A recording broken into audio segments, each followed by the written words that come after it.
I'm stressed out.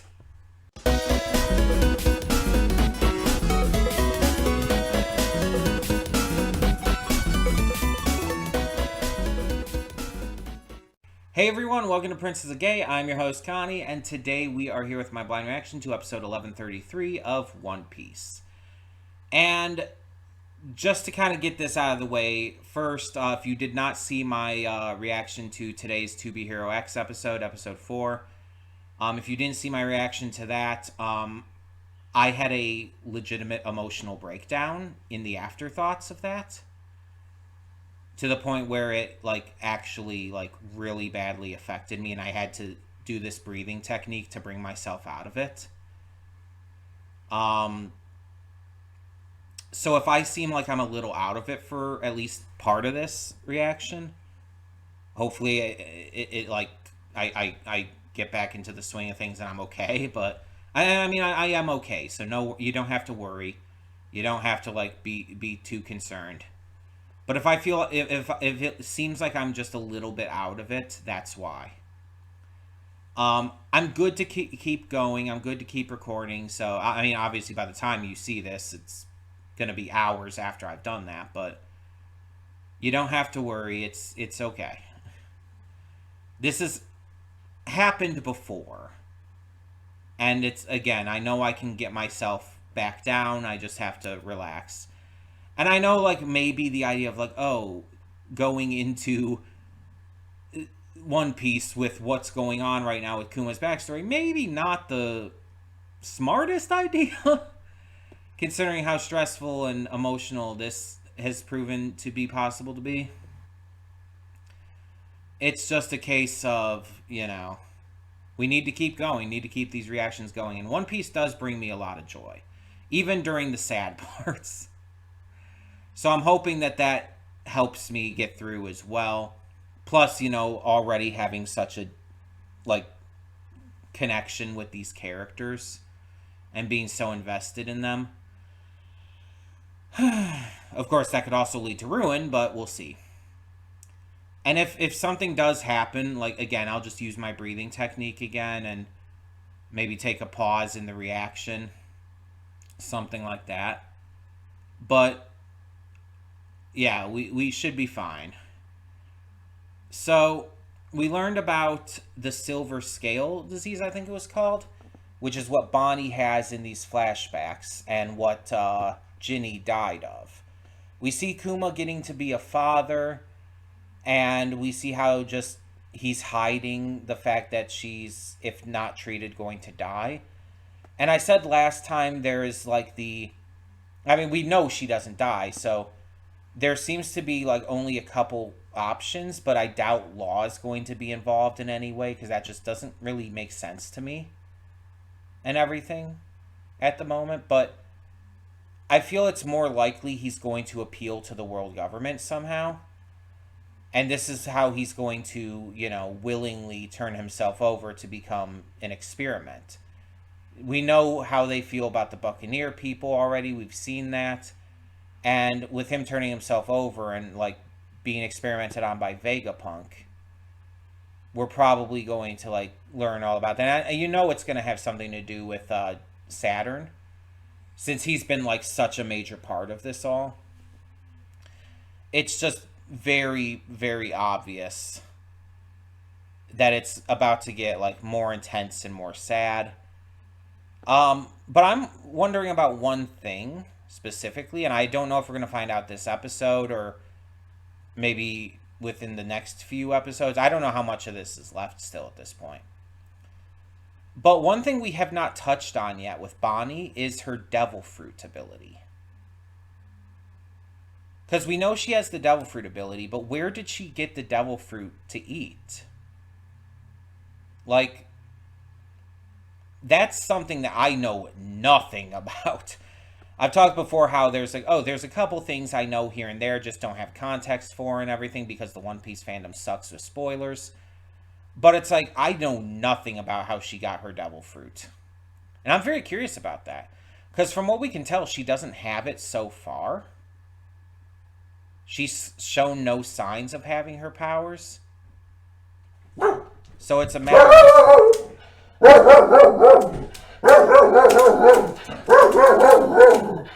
there's a delivery. So it's a matter of how she's going to get it. Is Kuma going to get it for her? Like, maybe as an idea for how to help her? I don't see, like, how that would work, though. I don't know. We'll hopefully find out when that eventually happens. Again, whether it's this episode or next episode or a couple episodes down the line. I don't know. We also have to learn the exact timeline, because we know she's 12 years old currently. And I think the last it left off, she was it 7? When we left off at last episode?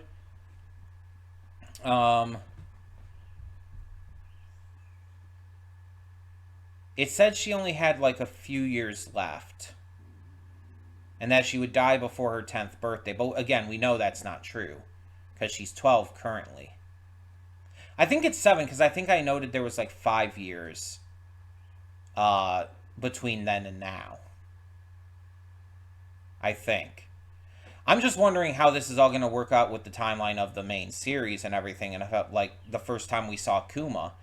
Because the first time we saw him was when he went to the meeting of the 7 warlords. Which was... Was that after Skypiea? I think that was after Skypiea. Maybe it was, like, right before Skypiea. It was around there. It was... I think it was, like, either before or after Skypiea. But that's when we first saw him. That's when we first saw Doflamingo. And so I'm just curious if we're going to see, like, the moment where he joins the warlords here. Because how does that coincide with him becoming a cyborg? Did he become a cyborg first, or did he join the warlords first? Because he's not even a pirate at this point, where we left off. He's left the Revolutionary Army, but he's not a pirate yet. Does he become a pirate the same time he becomes a warlord? Like, is he just, like, initiated as a pirate and a warlord at the exact same time? Or is he, like, forced to go out and act as a pirate to, you know, try and find ways to save Bonnie? And that's what leads into, you know, him eventually figuring it out otherwise. I don't know. I'm just trying to think of how this goes in terms of the timeline of everything. And I guess the best way to find out is just to watch. So let's get into this and hope for the best. Hold up just a sec. Before you click that link down in the description below to get to today's video, I want to remind you of all the awesome content we have both on this channel and the Princess of Gaming channel. Let's check it out.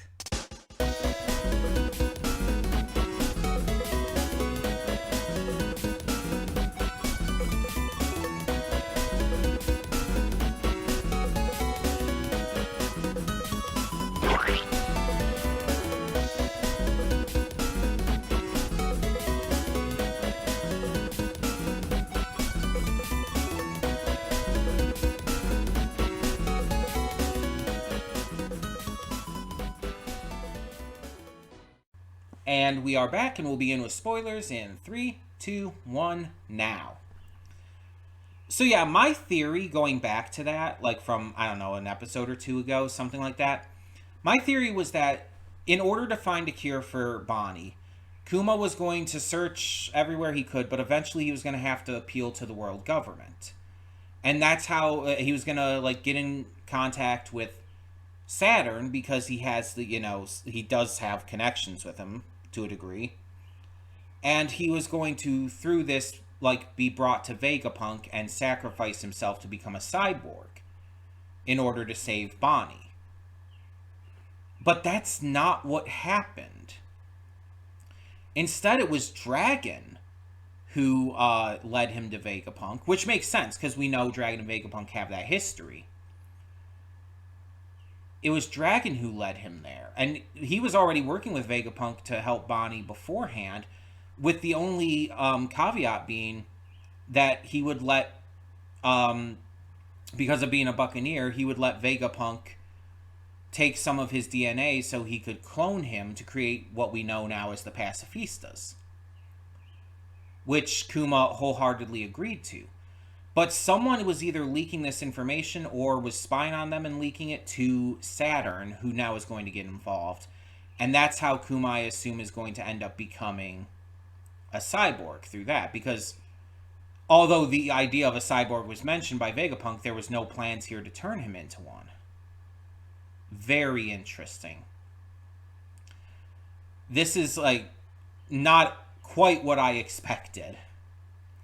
But I like how we see how Kuma became king of the Sorbet Kingdom. Again, I think we heard that he was the king before. I think it said it at some point. I don't think it was just me remembering something that I did hear, like, through the internet. I think that was mentioned in the series before this. But we see how it happens after Beckery comes back and, starts killing people and stuff and setting fire to everywhere. We see that Kuma ends up, like, going to try and rescue this little girl's mother, but all he can bring back is her corpse, which, Jesus, that's dark. And so, like, in a fit of rage, he invades the castle and attacks Beckery, destroying the castle. But because he's so much of a pacifist, he does let Beckery live, which was probably a mistake, but still. Because after Kuma becomes king, Beckery starts spreading this false information about how he, attacked and he violently and horrifically attacked and set fire to places, and, just blaming him for the stuff that he did.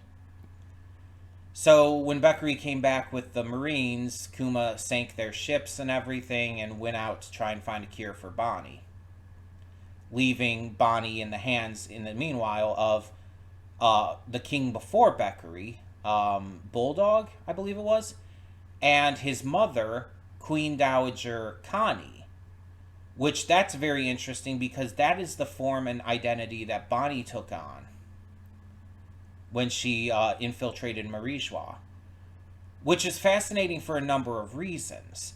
Because she looked just like her, but we saw, like, it looked like she was practicing after she met Connie and discovered her powers. It looked like she was trying to turn herself old as well.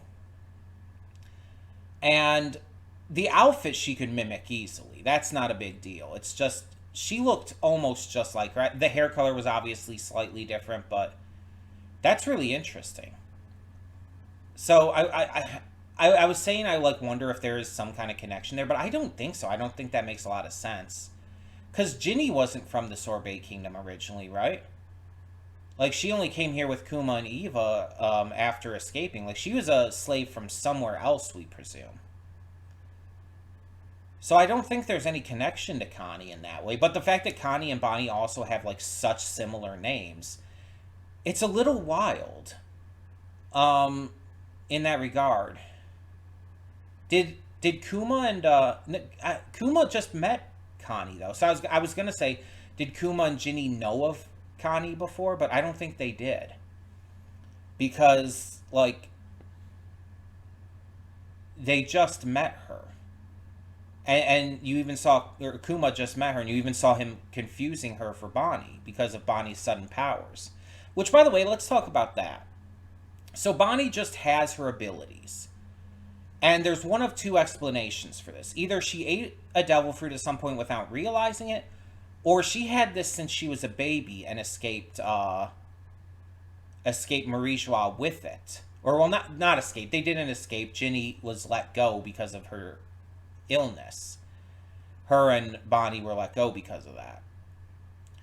So that means that if Bonnie had it since she was a baby, either Ginny found the devil fruit at some point and fed it to Bonnie, or it was fed to her as a baby while they were still in Marijois by, I assume, the celestial dragon that was enslaving them.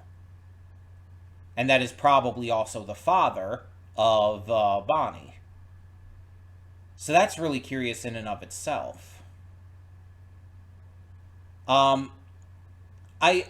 Maybe it'll tell, so don't spoil me, obviously.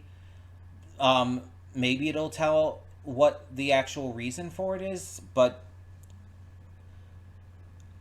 I don't want to know before it says something on it.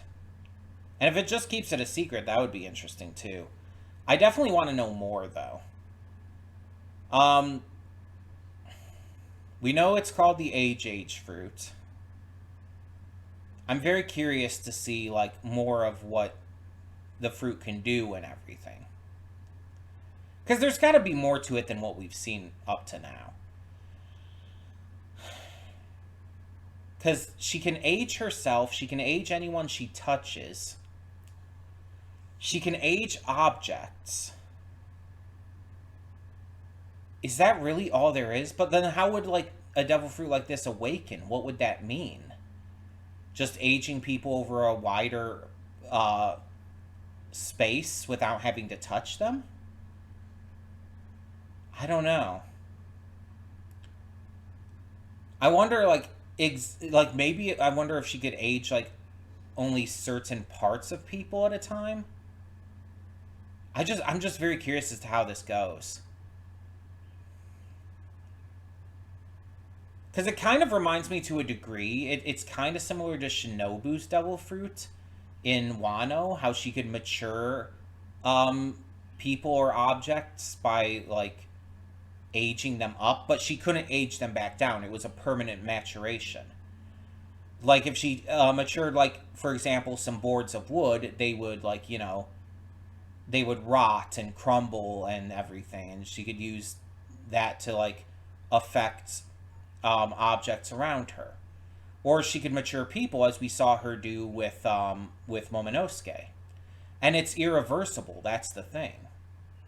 So this is like a more powerful version of that because the aging effects can go either way and are temporary. They can be reversed. There's got to be a little bit more to it than that, right? I don't know. I guess we'll see. Also, I just want to know more of the details about exactly like does Bonnie, for example, when she ages herself up into her adult form, does she stay like that until she intentionally ages herself back down? Or I guess, falls into the sea or something? Or I guess touches sea prism stone? If she doesn't like do anything that involves sea prism stone or the sea, will that just stay permanently, or will it like stop after a certain amount of time? And if she when she does this with someone else, I think it's temporary. I think it like turns back after a certain amount of time. I think she said something about that. I'm just very curious to like learn more about her devil fruit and to see what more she can do with it. Because there's got to be something else with it, It's just like, I don't know. Maybe there's not. Maybe it's just that simplistic. I just feel like they're with how much like focus they give Bonnie and everything here. I feel like they would want to get Oda would want to give her a little bit more to do with her power too. Unless Oda just thinks of some really creative ways to utilize it, which that would be fine. But yeah, I liked getting to see a little bit more of Dragon in this and getting to like actually kind of develop him a little more. Get to see more of his personality, especially interacting with Kuma. We see how Bello Betty became the leader of the Eastern Forces. How Dragon had been holding that place because of Ginny. And how in order to have someone else take it, they had to get express permission from Kuma. And he gave permission because Bello Betty kind of reminds him of Ginny with being like a sassy, awesome girl like that. And it's like, that's so fucking cute. It's like, that is just so fucking cute that Bello Betty became the leader of the Eastern Forces because Kuma saw a bit of Ginny in her. It's like, I just love everything about that. That's amazing. That's so good. But I think this is the first time we get to see Morley in terms of these flashbacks. I don't think we saw Morley before. So that's really cool getting to see her. She already knew Kuma. So it's like she was already part of the Revolutionary Army before he left. And Sabo and Koala were as well, because they were mentioned as like wanting to see him. We know Bello Betty was one of the original early members. We saw that before. We didn't see Lindbergh or Karasu, though. We still don't know when they joined. They must be newer than this specific moment. But I also liked seeing that Kuma, when searching for a cure for Bonnie, went to all these islands that he eventually, in Shabandi, sent the Straw Hats to. That was such a great detail. Because he'd been to these islands, he knew he could trust the people there. He knew that, in some cases, the Muggy Kingdom doesn't really have people. But he also knew that they would be perfect for the Straw Hats. Because at that point in time, like when Shabandi came upon us, Kuma still had his mental faculties to him.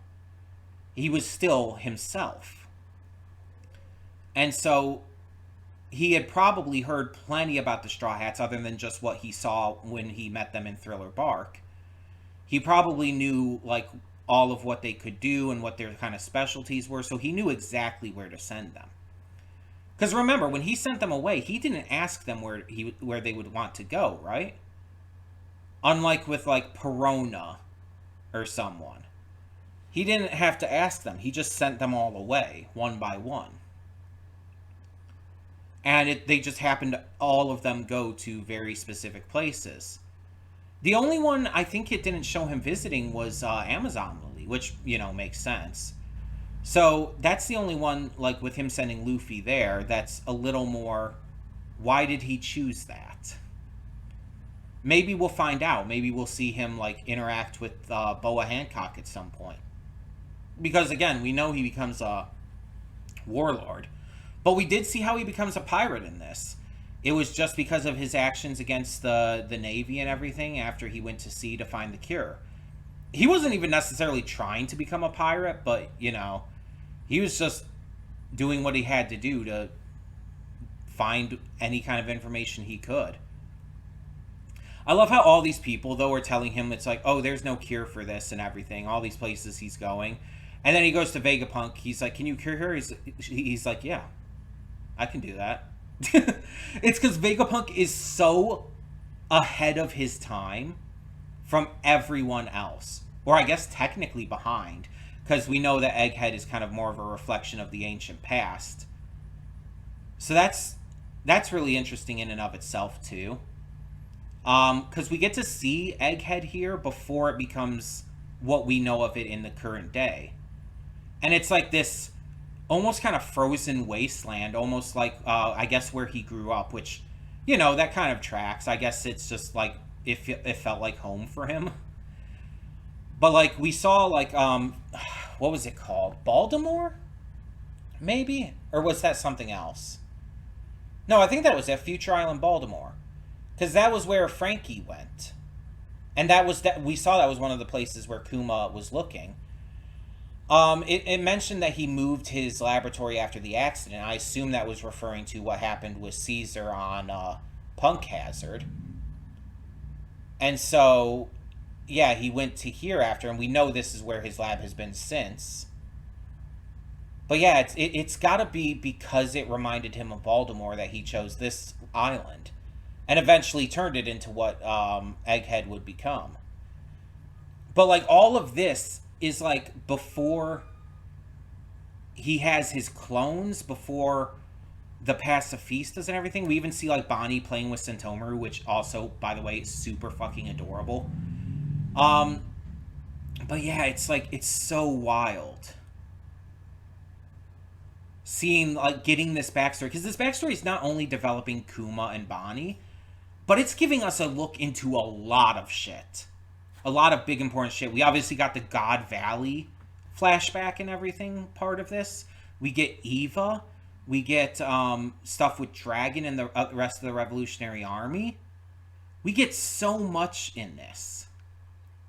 And that's what Oda is really great with. The world building, obviously, but using these flashbacks and stuff to enhance the world building.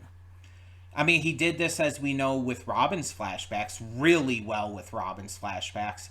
I think even Frankie's flashbacks delved into that quite a bit. like gave us a little bit of a look into like the past and the development of this world and everything. Um, Obviously the Luffy Ace Sabo flashbacks in post Marineford post war arc definitely gave us a look into a lot of that. Which I also love that that Gray Terminal was mentioned here. Although I hate that it was mentioned in the way it was. Of course, King Bekari just trying to take a cue from that by burning everything to the ground. Jesus. But yeah, it's like that was such a like unexpected reference to that. Sorry I had to look it up. I normally would remember Gray Terminal's name. It's just as I mentioned, I was kind of in a daze because of my reaction I recorded before this to Be Hero X today. And if you haven't watched that, well, if you haven't watched any of that, go watch the series. Check out my reactions as well. It's really fucking good.